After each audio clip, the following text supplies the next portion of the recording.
नमस्कार प्यारे साथियों, मैं निशान अन क्लासेस के यूट्यूब चैनल पे आपका स्वागत करता हूं। जैसा कि आप सभी को पता है, भी इस यूट्यूब चैनल के ऊपर आपको भारत की राज्य व्यवस्था मैं करवा रहा था। तो आप दीपावली की छुट्टियां होने के कारण आपको पाँच चार दिन बीच में क्लास नहीं मिली। आज हम उसी क्लास को कंटिन्यू करेंगे। हमने भाग नंबर 8 तक कंप्लीट कर लिया था। ठीक है, भाग नंबर 8 कंप्लीट कर लिया था। भाग 9 हम कर रहे थे। भाग 9 के अंदर एक तो ग्राम पंचायत के बारे में बताया गया था, दूसरा शहरी प्रशासन के बारे में बताया गया था। ठीक है, जो पंचायती राज का सिस्टम था, 73वां संविधान संशोधन कैसे लागू हुआ, कौन कौन सी 4 समितियां थी, उन सब के बारे में चर्चा कर ली थी। ठीक है, अब हम चर्चा कर रहे हैं भाग नंबर 9 के अंदर नगरीय स्थानीय स्वशासन के बारे में। ठीक है, नगरीय स्थानीय स्वशासन यानी जैसे भारत के अंदर क्या सिस्टम होता है, सबसे ऊपर होती है केंद्र की सरकार। क्या होती है सबसे ऊपर? सबसे ऊपर केंद्र की सरकार होती है। केंद्र की सरकार के नीचे हो जाएगी राज्य की सरकार, और राज्य की सरकार के नीचे हो जाएगी स्थानीय सरकार हो जाएगी। ठीक है, क्या हो जाएगी? स्थानीय सरकार हो जाएगी। स्थानीय सरकार को दो भागों के अंदर बांटा जाता है, एक तो ग्रामीण क्षेत्र और एक शहरी क्षेत्र। ग्रामीण क्षेत्र के अंदर नगर पंचायत यानी सॉरी छोटा छोटा ग्राम पंचायत, फिर पंचायत समिति, फिर जिला परिषद, ये आ जाएंगे ग्रामीण के अंदर। और इसके अंदर जो स्थानीय स्वशासन होगा, इसके अंदर आ जाएगी शहर की पंचायतें। जैसे बड़े बड़े महानगर होते हैं, नगर पालिका, नगर निगम, ये सारा सिस्टम किसके अंतर्गत आ जाएगा? ये आ जाएगा नगरीय स्थानीय स्वशासन के अंतर्गत। ये सारी की सारी बातें आ जाएगी। ठीक है, तो इसका जो उल्लेख मिलता है भाग नंबर 9 के अंदर मिलता है अनुच्छेद 243 के अंतर्गत। 243 ओ तक तो हमने उसके अंदर पढ़ा था। ठीक है, 243 ओ तक। अभी 243 ओ के बाद में पी आएगा, पी से शुरू होके और 243 ये जाएगा जड जी तक। कहां तक जाएगा? जड जी तक जाएगा।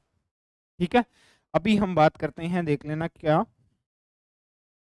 इसके अंदर क्या देख है। ठीक है, अभी सबसे पहले नगर पंचायत या नगर पालिका कहते किसे हैं? ठीक है, नगरीय स्थानीय स्वशासन कहते किसे हैं? तो इसकी क्या परिभाषा है? नगरीय लोगों के द्वारा चुने गए प्रतिनिधियों द्वारा अपने क्षेत्र का शासन चलाना नगरीय स्वशासन कहलाता है। क्या कहलाता है? नगरीय लोगों के द्वारा, यानी जैसे किसी भी क्षेत्र के अंदर कोई भी जनसंख्या रह रही है, जैसे मान लो एक क्षेत्र के अंदर 10,000 लोग हैं, वो 10,000 लोग हर 5 साल के बाद में अपना एक प्रतिनिधि चुनेंगे, और वो प्रतिनिधि उनके ऊपर क्या करेगा? उनके ऊपर शासन करेगा, जिसको क्या बोला जाएगा? नगरीय स्थानीय स्वशासन कहा जाएगा। सिंपल सी परिभाषा है, कोई ज्यादा नहीं है। ठीक है, अभी देखते हैं नगरीय स्वशासन है वो कहां से आया था भारत के अंदर। भी किसी न किसी चीज की कहीं ना कहीं किसी न किसी ने तो शुरुआत की होगी, तो वो सब चीजें देखते हैं। ब्रिटिश भारत के दौरान स्थानीय नगरीय प्रशासन की संस्थाएं अस्तित्व में आई। 1687-88 में भारत का पहला नगर निगम मद्रास में स्थापित किया गया। ये आपके लिए इंपॉर्टेंट हो जाता है, भारत का पहला नगर निगम कहाँ पे स्थापित किया गया? तो सीधा सा क्वेश्चन बन सकता है, कहाँ पे घोषित किया गया था? मद्रास में स्थापित किया गया था भारत का पहला नगर निगम। ठीक है, 1964 में राजस्थान में सर्वप्रथम माउंट आबू नगर पालिका की स्थापना हुई।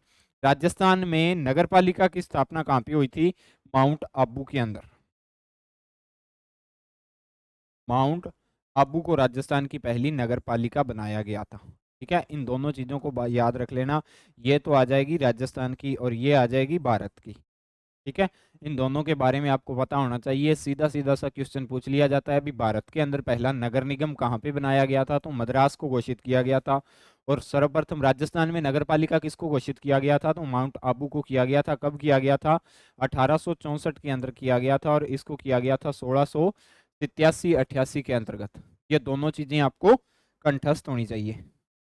ठीक है, इसके बाद में भारत सरकार अधिनियम 1935 के तहत नगरीय स्वशासन को प्रांतीय सूची में शामिल किया गया था। वर्तमान में नगरीय स्वशासन राज्य सूची का विषय है। देखो, मैंने आपको अनुसूचियां करवाई थी पहली क्लास के अंतर्गत। ठीक है, अनुसूचियां करवाई थी। अनुसूची जो 7 है भारत की, उसके अंदर शक्तियों का विभाजन किया गया। शक्तियों के विभाजन की बात करते हैं तो शक्तियों के विभाजन को 3 प्रकार से बांटा गया है। 3 सूचियां बनाई गई है, जैसे केंद्र सरकार, राज्य सरकार और दोनों मिलके। जैसे केंद्र सरकार के अंदर केंद्रीय सूची होगी ना, उसके अंदर जो विषय आएंगे उनके ऊपर सिर्फ और सिर्फ केंद्र सरकार का अधिकार होता है कानून बनाने का। राज्य सूची के अंतर्गत जो विषय आएंगे उनके ऊपर राज्य सरकार का अधिकार होता है कानून बनाने का। और जो संवर्ती सूची के अंतर्गत विषय आएंगे ना, उनके ऊपर दोनों मिलके कानून बनाएगी, लेकिन अंतिम कानून मान्य किसका होगा? केंद्र सरकार का होगा।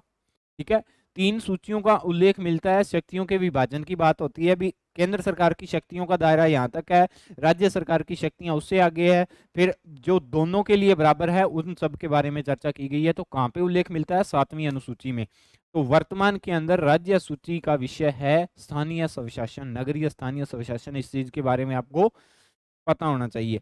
अभी स्थानीय स्वशासन को पंचायतों को जैसे संवैधानिक दर्जा 73वें संविधान संशोधन के अंतर्गत दिया गया था 1993 में, अभी इनको भी स्थानीय संवैधानिक दर्जा तो दिया होगा। अभी देख लेना 65वें संविधान संशोधन 1989 द्वारा राजीव गांधी सरकार ने नगरीय निकायों को संवैधानिक दर्जा देने का प्रयास किया था, लेकिन असफल रहे। अभी इस चीज का क्या मतलब निकलता है? सबसे पहले प्रयास किसने किया था? राजीव गांधी की सरकार ने 65वां संविधान संशोधन किया था कानून उसके संविधान के अंतर्गत। अब जब 65वां संविधान संशोधन किया था तो वो असफल रहे थे। अभी कोई भी संविधान संशोधन किया जाता है तो उसका असफल रहने का रीजन क्या होता है? असफल रहने का रीजन होता है, जैसे कोई भी संविधान संशोधन होगा तो उसको दो जगह में बांटा जाता है, एक सबसे पहले लोकसभा, फिर राज्यसभा, और फिर उसके बाद में राष्ट्रपति साइन करता है तो कोई भी संशोधन होता है, ठीक है। लेकिन ये 65वां संविधान संशोधन लोकसभा ने पारित कर दिया था, लेकिन राज्यसभा ने इसे पास नहीं किया था, तो इसीलिए ये संवैधानिक संशोधन असफल रहा था। 65वां संविधान संशोधन विधेयक लोकसभा से पारित हो गया, लेकिन राज्यसभा ने इसे पारित नहीं होने दिया, तो इसलिए ये रद्द हो गया, ठीक है। ये बात आपको पता होनी चाहिए। प्रयास किया गया था 65वें संविधान संशोधन के द्वारा। 74वां संविधान संशोधन 1992 द्वारा नगरीय निकायों को संवैधानिक दर्जा दिया गया। नगरीय निकायों को संवैधानिक दर्जा कौन से संविधान संशोधन के द्वारा? 74वें संविधान संशोधन 1992 के द्वारा। प्रधानमंत्री कौन थे? पीवी नरसिम्हा राव के समय यह अधिनियम 1 जून 1993 को प्रभावी हुआ। भारत के अंदर यह अधिनियम 1 जून 1993 को प्रभावी हुआ था, और राजस्थान के अंदर यह अधिनियम प्रभावी हुआ था 9 अगस्त 1994 को। इन दोनों चीजों के अंतर्गत अंतर है। राजस्थान के अंदर पूछ सकता है अलग से 74वां संविधान संशोधन राजस्थान के अंदर लागू कब हुआ और भारत के अंदर लागू कब हुआ, दोनों के अंदर अंतर है। अंतर आपको पता होना चाहिए। 74वें संविधान संशोधन अधिनियम द्वारा भाग 9 के पार्ट नंबर क को जोड़ा गया था। जैसे अभी किसी भी अनुच्छेद के अंतर्गत जब संशोधन किया जाता है तो उसके आगे सब पार्ट को जोड़ा जाता है, उसी तरह से भाग 9 के अंदर भाग 9 का क नंबर पार्ट जोड़ा गया था, जिसके अंतर्गत नगर पालिका अनुच्छेद 243 पी से 243 जेड जी और यानी 243 पी से लेकर 243 जेड जी तक ये टोटल 18 अनुच्छेद बनते हैं। 18 अनुच्छेद जोड़े गए थे, एक भाग जोड़ा गया था और अनुसूची 12 जोड़ी गई थी। ये तीन चीजें आपको याद होनी चाहिए। क्या क्या जोड़ा गया था? भाग नंबर 9 का पार्ट नंबर क जोड़ा गया था, ठीक है। अनुच्छेद जोड़े गए थे, अनुच्छेद 243 पी से लेके 243 जेड जी तक जोड़े गए थे ये। और अनुसूची कौन सी जोड़ी गई थी? अनुसूची जोड़ी गई थी 12वीं अनुसूची, ठीक है। 12वीं अनुसूची जोड़ी गई थी, ठीक है। नगर पालिकाओं के 18 विषयों का उल्लेख है जिसका संबंध अनुच्छेद 243 डब्ल्यू से है, यानी 18 विषय जिस जिसके ऊपर नगर पालिका कार्य करती है या जिस जिसके ऊपर कानून बना सकती है, उन सब का संबंध किससे है? 18 विषयों से है, जो कहाँ पे मिलते हैं? 12वीं अनुसूची के अंतर्गत मिलेंगे। नगर पालिका शब्द का अर्थ यहाँ नगरीय संस्थाओं के त्रिस्तरीय ढांचे से है। 3 स्तर के ढांचे के अंतर्गत बांटा गया है। जैसे पंचायती राज सिस्टम था उसको भी 3 स्तर के ढांचे के अंतर्गत बांटा गया था। ग्राम पंचायत, फिर क्या आ जाएगा? फिर पंचायत समिति आ जाएगा, फिर जिला परिषद। उसी प्रकार से सबसे छोटा नगर पंचायत, फिर नगर परिषद और फिर आ जाएगा नगर निगम। ये 3 स्तर होते हैं, इसके आपको पता होने चाहिए। सेम टू सेम है उसके, जैसे उस पंचायतों के अंदर थे ना, उसी प्रकार से है। अभी अनुच्छेद नंबर 243 के अंदर देखते हैं, परिभाषाएं दे रखी हैं। देखो, किसी भी क्षेत्र को अगर क्या करना हो, किसी भी क्षेत्र को नगर पालिका का दर्जा देना हो या नगर निगम का या नगर पंचायत का या नगर परिषद का दर्जा देना हो, तो उसके लिए उसको कुछ कंडीशंस फॉलो करनी पड़ती हैं, ठीक है। वो कंडीशंस क्या है? नगर क्षेत्र का दर्जा निम्न शर्तें पूरी होने पर राज्यपाल द्वारा दिया जाता है। किसके द्वारा दिया जाता है? राज्यपाल के द्वारा। ये भी आपको पता होना चाहिए। न्यूनतम जनसंख्या कम से कम 5000 हो। कम से कम जनसंख्या किसी भी नगर की कितनी होनी चाहिए? 5000 जनसंख्या होनी चाहिए। दूसरा, कार्यशील पुरुषों का न्यूनतम 75% गैर कृषि कार्यों में संलग्न हो, यानी जितने भी 75% है ना वो पुरुष हैं, वो गैर कृषि यानी कृषि को छोड़ के अन्य व्यवसाय करते हो शहरों के अंदर, जैसे कोई ना कोई बिजनेस हो गया, कोई अलग अलग बिजनेस करते हो, ठीक है। 3 नंबर, जनसंख्या घनत्व कम से कम 400 व्यक्ति प्रति वर्ग किलोमीटर होना चाहिए। अभी प्रति वर्ग किलोमीटर का क्या होता है? 1 किलोमीटर ऐसे, एक ऐसे, एक ऐसे और एक ऐसे, यानी इसके अंदर कितने व्यक्ति रहने चाहिए? 400 व्यक्ति प्रति वर्ग किलोमीटर के अंदर रहने चाहिए। तो ये 3 शर्तें हैं, कौन कौन सी? न्यूनतम जनसंख्या 5000, फिर कार्यशील पुरुषों का न्यूनतम 75% कृषि कार्यों में संलग्न होना, ठीक है, और जनसंख्या घनत्व कम से कम 400 व्यक्ति प्रति वर्ग किलोमीटर होना चाहिए। अनुच्छेद 243 क्यू के अंतर्गत नगर पालिकाओं का गठन कैसे किया जाता है? प्रत्येक राज्य में त्रिस्तरीय नगर पालिका की संरचना का उपबंध है। प्रत्येक राज्य के अंदर यह नगर पंचायत, चाहे वह किसी भी नाम से ज्ञात हो, किसी भी संक्रमणशील क्षेत्र के लिए, अर्थात जो ग्रामीण क्षेत्र से शहरी क्षेत्र में परिवर्तित हो रहा हो। आपने देखा होगा अभी क्या हो रहा है, अभी जो बड़े बड़े गांव होते हैं ना, उनके अंदर ही सारा सिस्टम ही मिल जाता है। जैसे किसी भी प्रकार की आपको सामग्री लेनी हो, ठीक है, आजकल तो इतने बड़े बड़े गांव हो गए हैं, गांवों के अंदर ही लोगों ने बड़े बड़े बिजनेस खोल रखे हैं, बड़े बड़े उद्योग खोल रखे हैं गांवों के अंदर ही। लोगों को गांव की जनसंख्या को बाजार के अंदर आने की जरूरत ही नहीं पड़ती। तो जो ग्रामीण क्षेत्र जो शहरों के अंदर कन्वर्ट हुआ हो या परिवर्तित हुआ हो, पहला तो वो। दूसरा, नगर पालिका परिषद छोटे लघु स्तर, यानी नगर पंचायत उसको कहा जाएगा जो ग्रामीण स्तर से शहरी स्तर के अंदर, और नगर पालिका परिषद यानी नगर परिषद जो 2 नंबर की है, उसको छोटे लघुतर नगरीय क्षेत्रों के लिए, यानी छोटे छोटे नगर, उसको मिला के नगर परिषद कहा जाएगा। नगर निगम बड़े वृहत शहरी क्षेत्रों के लिए होगा नगर निगम। किसी भी क्षेत्र को नगर पालिका, नगर परिषद या नगर निगम का दर्जा राज्यपाल के द्वारा अधिसूचना जारी करके दिया जाता है। इस चीज के बारे में आपको पता होना चाहिए। इसके द्वारा दर्जा दिया जाता है, राज्य के राज्यपाल के द्वारा दर्जा दिया जाता है। राज्यपाल क्या है, इस सब के बारे में मैंने आपको अच्छे से समझाया हुआ है, ठीक है। देखो, अगर आप कंटिन्यू पॉलिटी की क्लासें देख रहे हो ना, तो पॉलिटी के अंदर आपको कोई दिक्कत नहीं होगी। एक छोड़ के एक देख ली, आज देख ली, पीछे वाली आपने देखी नहीं है, तो फिर उसके अंदर दिक्कत आएगी। कंटिन्यू आप सीक्वेंस के अंदर चलो, अपना अच्छे से सब्जेक्ट कवर करना, ठीक है। अनुच्छेद नंबर 243 आर, नगर पालिकाओं की संरचना का उल्लेख। राज्य विधानमंडल विधि बनाकर पंचायतों की संरचना के लिए प्रावधान कर सकेगा। वार्ड के सदस्य पार्षद कहलाते हैं। सभी स्तरों पर पार्षद नगरीय जनता द्वारा प्रत्यक्ष रूप से चुने जाते हैं।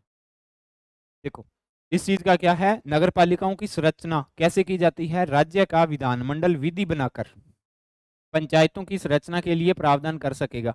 और जैसे अभी ये नगर है, ठीक है, ये एक बड़ा सारा नगर है, अभी इसके कुछ वार्ड हैं, जैसे इसके कितने वार्ड हैं, अपने इतने वार्ड बना लिए, जैसे 9 वार्ड बना लिए। अभी इसके इतने वार्ड हैं, तो वार्ड होने का क्या मतलब होता है? अभी इसके वार्ड हैं, तो जैसे इस वार्ड का एक मुखिया हो जाएगा, इसका एक मुखिया हो जाएगा, इसका एक हो जाएगा, इन सब के क्या हो जाएंगे, अलग अलग मुखिया हो जाएंगे। अभी मुखिया को क्या कहा जाएगा? मुखिया को पार्षद कहा जाएगा।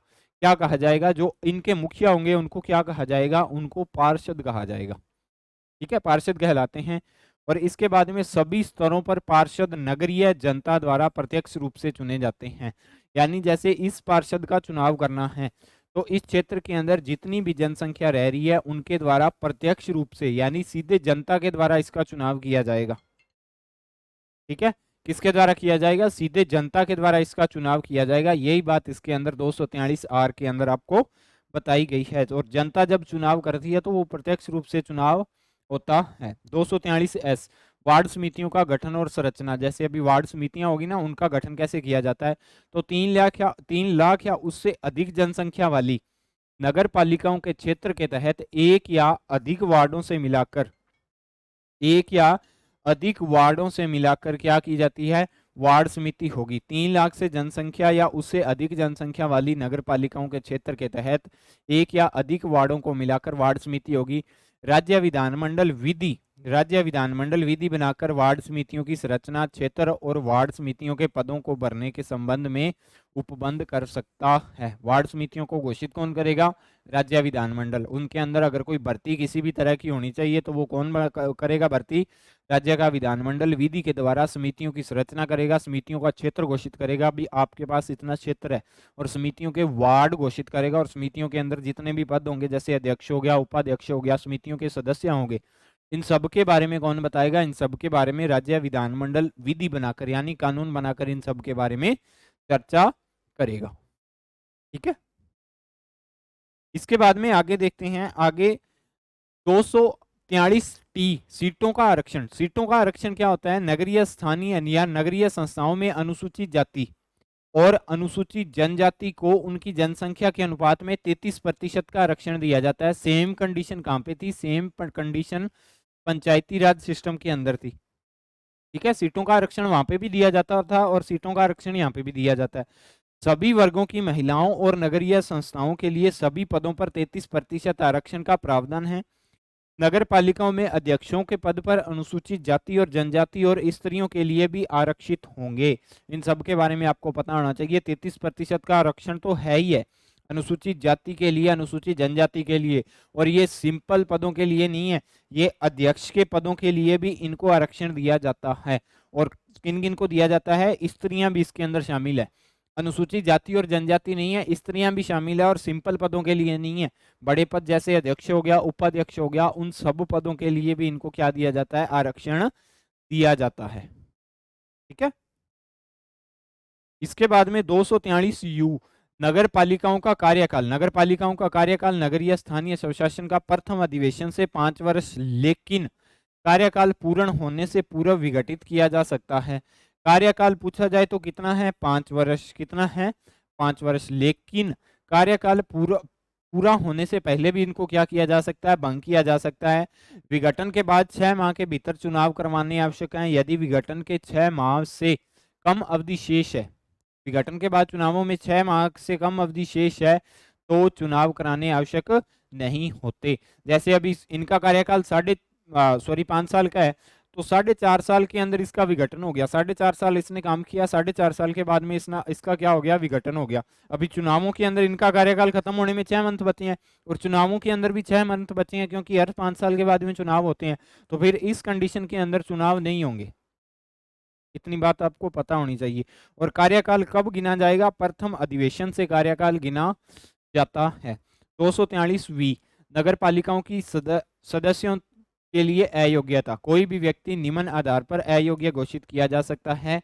राज्य विधानमंडल की किसी विधि के अंतर्गत, राज्य की विधानमंडल जो कानून बनाएगा, हर 5 साल के बाद में कोई ना कोई कानून बनता है, तो उस कानून को फॉलो करना होता है। ठीक है, दूसरी क्या है? न्यूनतम आयु 21 वर्ष से ऊपर होनी चाहिए, न कि 21 वर्ष से कम होनी चाहिए। इस चीज के बारे में आपको पता होना चाहिए, ये अयोग्यता है। 243 डब्ल्यू नगर पालिका संस्थाओं के कार्य और शक्तियां, प्राधिकार उत्तरदायित्व 12वीं अनुसूची में उल्लेखित नगर पालिकाओं के 18 विषयों का उपबंध है। आगे मैं इनके 18 कार्यों के बारे में भी चर्चा करूंगा, क्या क्या विषय हैं इन सब के बारे में। लेकिन आपको 243 डब्ल्यू के अंतर्गत इतना पता होना चाहिए भी, इसके अंतर्गत इसके क्या दे रखे हैं? कार्य दे रखे हैं। 243 एक्स नगर पालिकाओं के द्वारा अधिरोपित, यानी अधिरोपित का क्या मतलब होता है? किस किस कंडीशंस के अंदर नगर पालिका कर लगा सकती हैं, टैक्स लगा सकती हैं, उन सब के बारे में चर्चा। राज्य विधानमंडल विधि बनाकर नगरीय संस्थाओं को कर यानी टैक्स, शुल्क लगाने या राज्य की संचित निधि में अनुदान देने, निधियों या फंड बनाने या धन जमा करने या निकालने से संबंधी उपबंध करेगा। कौन करेगा? राज्य का विधानमंडल विधि बनाकर इन सब के बारे में चर्चा करेगा। इन सब के बारे में राज्य विधानमंडल कानून बनाकर फिर कानून के अंदर विषय डिसाइड करेंगे। जैसे अभी कोई भी क्षेत्र है, तो उस क्षेत्र के अंदर जैसे मेला लगता है, तो मेले के अंदर क्या होती है? किसी भी मंदिर के अंदर अगर मेला लगता हो ना, तो मेले की दुकानें काटी जाती है, और दुकानें काटी जाती है तो उसका जो इनकम होता है, उसका रेंट होता है, वो सारा का सारा टैक्स के रूप में ही वसूला जाता है। ठीक है, तो ऐसे ही नगरीय जो स्वशासन होता है या नगरीय प्रशासन होता है, वो टैक्स लगाता है। 243 वाई नगरीय संस्थाओं की वित्तीय स्थिति में का पुनर्वलोकन के लिए राज्य वित्त आयोग का गठन अनुच्छेद 243 आई के अंतर्गत है। वित्तीय स्थिति के लिए मैंने आपको बताया था 243 जब आई पढ़ा था उसके अंतर्गत है। ठीक है, और राजस्थान के अंदर क्या करता है? वित्तीय जो मामला है उन सब के सदस्यों की नियुक्ति कौन करता है? राज्यपाल के द्वारा की जाती है। वित्त आयोग का गठन राज्यपाल के द्वारा किया जाता है। वित्त आयोग का काम क्या होता है? नगरीय संस्थाएं या पंचायती राज पे जो भी संस्थाएं हैं उनको धन देने का काम होता है इसका, क्या, या उनको धन के मामले में कोई भी सहायता उपलब्ध करवाने का इसका मेन कार्य होता है। अनुच्छेद 243 जड नगर पालिकाओं के लेखाओं की समीक्षा। लेखाओं का मतलब होता है जैसे नगर पालिका ने 5 साल के अंदर क्या कुछ किया, क्या कुछ नहीं किया, उन सब के बारे में चर्चा है। लेखाओं का मतलब वो होता है किसी राज्य की विधानमंडल विधि द्वारा नगर पालिकाओं द्वारा लेखे रखे जाने और ऐसे लेखाओं की संपरीक्षा करने के बारे में उपबंध कर सकेगा। नगर पालिकाओं ने सर्वप्रथम चुनाव 1963 में कराए गए थे। यानी कब नगर पालिका का चुनाव होगा, कितने टाइम के बाद होगा, अगर कोई नगर पालिका को भंग किया जाता तो उसके ऊपर दोबारा चुनाव, तो इन सब के बारे में चर्चा किसके अंदर है, 243 जड के अंतर्गत है। ये आपको पता होना चाहिए। अभी जड तक कवर कर लिया, अभी जड के बाद में जड ए, अनुच्छेद 243 जड ए, नगर पालिका संस्थाओं के चुनाव के लिए राज्य निर्वाचन आयोग का गठन प्रावधान अनुच्छेद 243 के अंतर्गत है। राज्य का जो निर्वाचन आयोग होगा, ठीक है, 243 के अंतर्गत मैंने आपको करवाया था, वही राज्य का निर्वाचन आयोग होता है ना, वो नगरीय स्थानीय स्वशासन का भी चुनाव करवाता है और पंचायती राज सिस्टम का भी चुनाव करवाता है। और जो केंद्रीय होता है वो चुनाव करवाता है एमएलए एमपी का, लोकसभा राज्यसभा का, विधानसभा विधान परिषद का, राष्ट्रपति उपराष्ट्रपति का। ये 6 प्रकार के चुनाव केंद्रीय निर्वाचन आयोग के द्वारा करवाए जाते हैं और बाकी सभी चुनाव राज्य निर्वाचन आयोग के द्वारा करवाए जाते हैं। राज्य निर्वाचन आयोग का जो अध्यक्ष है उनकी नियुक्ति राज्यपाल के द्वारा की जाती है, सदस्यों की नियुक्ति राज्यपाल के द्वारा की जाती है। वो सब आपको मैंने करवाया हुआ है। अनुच्छेद 243 जेड बी, नगर पालिका संबंधी प्रावधानों संघ और राज्य क्षेत्र में लागू होना। यानी संघ का मतलब होता है केंद्र शासित प्रदेश और राज्य क्षेत्रों में लागू होना। जैसे देश के अंदर केंद्र शासित प्रदेश हैं, वर्तमान के अंदर 8 हैं, तो सारे के सारे केंद्र शासित प्रदेशों के अंदर नगर पालिका सिस्टम लागू होगा और सारे के सारे राज्यों के अंदर नगर पालिका सिस्टम लागू होगा। ठीक है। अनुच्छेद 243 जेड सी, नगर पालिकाओं संबंधी प्रावधान कुछ क्षेत्रों में लागू न होना। ठीक है, किन किन क्षेत्रों में लागू नहीं होंगे प्रावधान, उन सब के बारे में चर्चा की गई है 243 जेड सी के अंतर्गत। अभी जैसे पश्चिम बंगाल का दार्जिलिंग जिला अभी पहाड़ी क्षेत्र है, वहां पे जाके वोटिंग कौन करेगा, सही है ना। तो इन सब मामलों के अंदर कुछ भारत के अंदर क्षेत्र ऐसे हैं जहाँ पे जनसंख्या निवास नहीं करती, तो उन क्षेत्रों के अंतर्गत नगर पालिकाएं नहीं बनाई जाती। संसद यानी देश की संसद साधारण बहुमत से कानून बनाकर नगर पालिकाओं संबंधी प्रावधान इन क्षेत्रों में लागू करवा सकती है। देश की संसद है वो जहां पे नगर पालिका का सिस्टम लागू नहीं है, साधारण बहुमत से कानून बनाकर नगर पालिकाओं संबंधी प्रावधान इन क्षेत्रों में लागू, जहां पे लागू नहीं है वहां पे लागू करवा सकती है। लेकिन लागू कौन करवाएगी, देश की संसद करवाएगी, न कि राज्य की विधानमंडल। इसके अंदर अंतर है, आपको अंतर पता होना चाहिए। अनुच्छेद 243 जिला योजना आयोजना तथा नियोजन समिति का उल्लेख। 243 के अंतर्गत है जिला योजना आयोजना, यानी जिले के अंतर्गत समितियां बनाई जाती हैं। इस समिति में कुल 25 सदस्य होते हैं। जिला विकास के लिए कुछ समितियां बनाई जाती है, इसमें 25 सदस्य होते हैं। 25 में से 20 निर्वाचित होंगे, 3 पदेन सदस्य होंगे और 2 को मनोनीत किया जाएगा राज्य सरकार के द्वारा। नोट, इस समिति की सदस्य संख्या संविधान में निर्धारित नहीं है, यानी समिति के अंतर्गत 25 ही सदस्य होंगे, इसका संविधान के अंदर उल्लेख नहीं मिलता। ठीक है। इस समिति का अध्यक्ष जिला प्रमुख होता है। जो भी राज्य के अंदर जिला योजना के लिए समिति बनाई जाती है उसका अध्यक्ष कौन होगा, उसका अध्यक्ष होगा जिला प्रमुख। इस समिति के 3 पदेन सदस्य जिला कलेक्टर या मुख्य कार्यकारी अधिकारी सीईओ व अतिरिक्त मुख्य कार्यकारी अधिकारी होते हैं। ठीक है, एक सदस्य तो इसका जिला कलेक्टर हो गया, दूसरा मुख्य कार्यकारी अधिकारी और तीसरा क्या होगा, अतिरिक्त मुख्य कार्यकारी अधिकारी। 3 सदस्य जो पदेन सदस्य होते हैं ना वो होते हैं और 20 निर्वाचित हो गए। 3 के अंतर्गत क्या आ गया, एक तो जिले का डीएम आ गया, एक सीईओ आ गया और तीसरा अतिरिक्त जो सीईओ से नीचे होगा ना वो वाला अधिकारी होगा। ठीक है, 3 तो ये हो गए और 2 सदस्य होंगे, उनको क्या किया जाता है, इस समिति में 2 सदस्य राज्य सरकार के द्वारा मनोनीत किए जाते हैं। ठीक है, 20 निर्वाचित होंगे, 3 पदेन होंगे, जिला कलेक्टर सीईओ और वो इसका अतिरिक्त मुख्य कार्यकारी अधिकारी, और 2 होंगे वो क्या होंगे, मनोनीत किए जाएंगे। किसके द्वारा मनोनीत किए जाएंगे, राज्य सरकार के द्वारा मनोनीत किए जाएंगे। 243 जेड ई के अंतर्गत इसमें महानगर योजना समितियों का गठन का प्रावधान है। प्रत्येक महानगर क्षेत्र के लिए विकास योजना तैयार करने के लिए एक महानगर योजना समिति का गठन किया जाएगा। ठीक है, महानगर होगा ना, जैसे महानगर होगा, महानगर के अंतर्गत 5 लाख से ऊपर की जनसंख्या भी आ सकती है, 3 लाख से ऊपर की भी आ सकती है। तो महानगर के अंदर विकास योजना तैयार करने के लिए महानगर योजना समिति होगी। ठीक है, तो उसके अंदर भी उतने ही सदस्य होंगे, सेम कंडीशंस हैं। इसके बाद में आगे क्या दे रखा है, आगे इसके अंतर्गत दे रखा है 243 जेड एफ। जेड एफ विद्यमान विधियां या नगर पालिकाओं का बना रहना। नगर पालिकाओं का बना रहना यानी नगर पालिका कब तक अपना काम करेगी। 74वें संविधान संशोधन 1992 के लागू होने से पहले विधियां तब तक बनी रहेगी। 74वां संविधान संशोधन 1992 लागू हुआ था, लेकिन नगर पालिका तो राजस्थान के अंतर्गत 1864 में ही आ गई थी। माउंट आबू को घोषित किया गया था। 1864 से लेकर 1992 तक जो नगर पालिका सिस्टम चल रहा था वो किसी ना किसी कानून के आधार पे तो चल रहा था। तो वो कानून तब तक बना रहेगा जब तक राज्य या विधानमंडल द्वारा उसे निरस्त नहीं किया जा सकता। ठीक है। 74वें संविधान संशोधन के बाद में तो इनको संवैधानिक दर्जा दे दिया गया, नए नियम बना दिए गए, लेकिन 1864 से लेकर 1992 तक जो कानून के तहत नगर पालिका का संचालन हो रहा था वो संचालन तब तक होता रहेगा जब तक राज्य का विधानमंडल उन कानून को निरस्त नहीं कर देता। 74वें संविधान संशोधन 1992 के लागू होने से पूर्व की नगर पालिकाएं वह तब तक बनी रहेगी जब तक राज्य का विधानमंडल विघटित नहीं कर देता। मैंने आपको बता दिया था पहले। अनुच्छेद 243 जेड जी नगर पालिकाओं के निर्वाचन संबंधी मामलों में न्यायालय का हस्तक्षेप का वर्जन या न्यायालय के हस्तक्षेप की मनाही है। यानी हाईकोर्ट या सुप्रीम कोर्ट नगर पालिका के निर्वाचन संबंधी मामलों के अंदर अपना हस्तक्षेप नहीं करेगा। इस सब के बारे में आपको पता होना चाहिए। अब बात करते हैं नगर पालिका के जो 18 विषय हैं उन सब के बारे में। कहाँ पे उल्लेख है 18 विषयों का, आपको पता होना चाहिए, 12वीं अनुसूची के अंतर्गत है। ठीक है, 12वीं अनुसूची। नगर पालिका पहला विषय है नगरीय योजना, जिसके अंतर्गत नगर की योजना, नगर के लिए योजना तैयार करना पहला। दूसरा भूमि उपयोग या विनियमन और भवनों का निर्माण करवाना। तीसरा आर्थिक और सामाजिक विकास योजनाएं तैयार करवाना। चौथा सड़कें एवं पुल बनवाना। पांचवा घरेलू औद्योगिक और वाणिज्य प्रयोजनों के लिए जल प्रदाय, यानी जो उद्योग हैं उन सब के लिए जल उपलब्ध करवाना। 6 नंबर आ जाएगा लोक स्वास्थ्य, स्वच्छता, सफाई का ध्यान रखना, कूड़ा करकट का ध्यान रखना, यानी शहर के अंदर सफाई। 7 नंबर अग्निशामक सेवाएं, वो नगरीय स्वशासन उपलब्ध करवाएगा। 8 नंबर नगरीय वानिकी, यानी पर्यावरण के संरक्षण के बारे में सारी की सारी जिम्मेदारी किसकी होगी, नगरीय स्थानीय स्वशासन की होगी।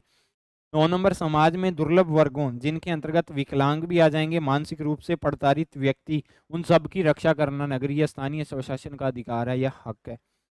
10 नंबर क्या आ जाएगा, गंदी बस्ती का सुधार, यानी शहर के अंदर कुछ ऐसी बस्तियां होती हैं बहुत गंदी, उन सब का सुधार करना भी किसके अंतर्गत आ जाएगा, नगरीय स्थानीय स्वशासन के अंतर्गत ही आ जाएगा।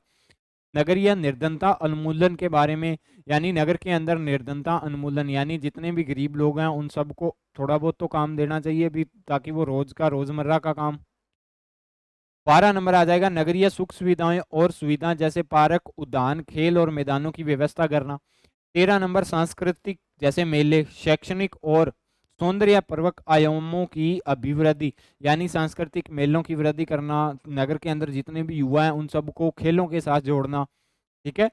14 नंबर आ जाएगा शव गाड़ना, कब्रिस्तान, शवदाह और शमशान और विद्युत शवदाह गृह का निर्माण करना, यानी शव गाड़ना, शव गाड़ने के लिए कुछ जगह, कब्रिस्तान आपको पता है, शवदाह जहाँ पे अंतिम संस्कार किया जाता है, नगर के अंदर शमशान और विद्युत शव दाह गृह, इन सब की क्या करना, इन सब का निर्माण करना, इन सब की रख रखाव करना, ये सारा का सारा किसके अंतर्गत आ जाएगा, नगरीय स्थानीय स्वशासन के अंतर्गत ही आएगा।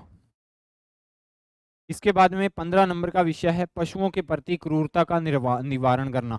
अभी जैसे आवारा पशु होते हैं ना, तो लोग क्या करते हैं, उनको मारते बहुत हैं आवारा पशुओं को, तो उनके प्रति जो क्रूरता है ना, पशुओं की रक्षा करना मेन कारण होता है सबसे बड़ा। 16 नंबर जन्म मरण सांख्यिकीय, जिसके अंतर्गत जन्म और मृत्यु का रजिस्ट्रीकरण करना भी होता है। 17 नंबर सार्वजनिक सुख सुविधाएं, जिनके अंतर्गत सड़कों का प्रकाश, सड़कों के ऊपर जो लाइटें लगी होती हैं ना, सड़कों पर प्रकाश, पार्किंग स्थल या बस स्टॉप भी आ जाएंगे इसके अंदर। और 18 नंबर के अंतर्गत वेधशाला और चरम शोधनशालाओं का विनियमन करना, यानी वेधशाला, देसी दवाखाना, शहर के अंदर सरकारी हॉस्पिटल खोलना, चमड़ी रोग विशेषज्ञ या ऐसे ऐसे डॉक्टरों का सारा सिस्टम किसके अंतर्गत आ जाएगा, नगरीय स्थानीय स्वशासन के अंतर्गत आ जाएगा या नगर पालिका के अंतर्गत आ जाएगा। ठीक है दोस्तों, नगरीय स्थानीय स्वशासन पढ़ लिया, पंचायती राज पढ़ लिया, तो हमारा भाग नंबर 9 है जो कंप्लीट हो गया। अब कल आपको मिलेगा भाग नंबर 10 की क्लास। भाग नंबर 9 तक जितनी भी क्लासें मैंने आपको दी हैं सारी की सारी सीक्वेंस के अंदर देखोगे तो आपको फायदा होगा। ठीक है। अगर सीक्वेंस के अंदर नहीं देखोगे तो कुछ भी समझ में नहीं आएगा, क्योंकि अनुच्छेद 1 से लेके 395 तक करवाऊंगा मैं। 243 तक कवर करवा दिए गए हैं, आज 243 खत्म हो गया। ठीक है। अभी आगे कुछ अनुच्छेद बचे हैं, ज़्यादा से ज़्यादा 15 क्लास और होगी तो पूरी की पूरी पॉलिटिकल की प्लेलिस्ट आपको पता बनी हुई है। तो आप सीक्वेंस के अंदर देखोगे तो फायदा मिलेगा, अगर सीक्वेंस के अंदर नहीं देखोगे तो कोई फायदा नहीं है इसका। ठीक है, जैसे मेन मेन टॉपिक देख लिए तो उस चीज़ का कोई फायदा नहीं है, सीक्वेंस के अंदर पढ़ोगे तो सब्जेक्ट याद भी होगा। ठीक है, ये थी आज की क्लास। अगर आपको क्लास अच्छी लगती है तो क्लास को लाइक करें, अपने दोस्तों के साथ शेयर करें। ठीक है, मिलते हैं कल नेक्स्ट क्लास के साथ। नाना क्लासेस के यूट्यूब चैनल के ऊपर नए हो तो चैनल को सब्सक्राइब जरूर कर लेना। मिलते हैं नेक्स्ट क्लास के साथ, तब तक के लिए जय हिंद जय भारत।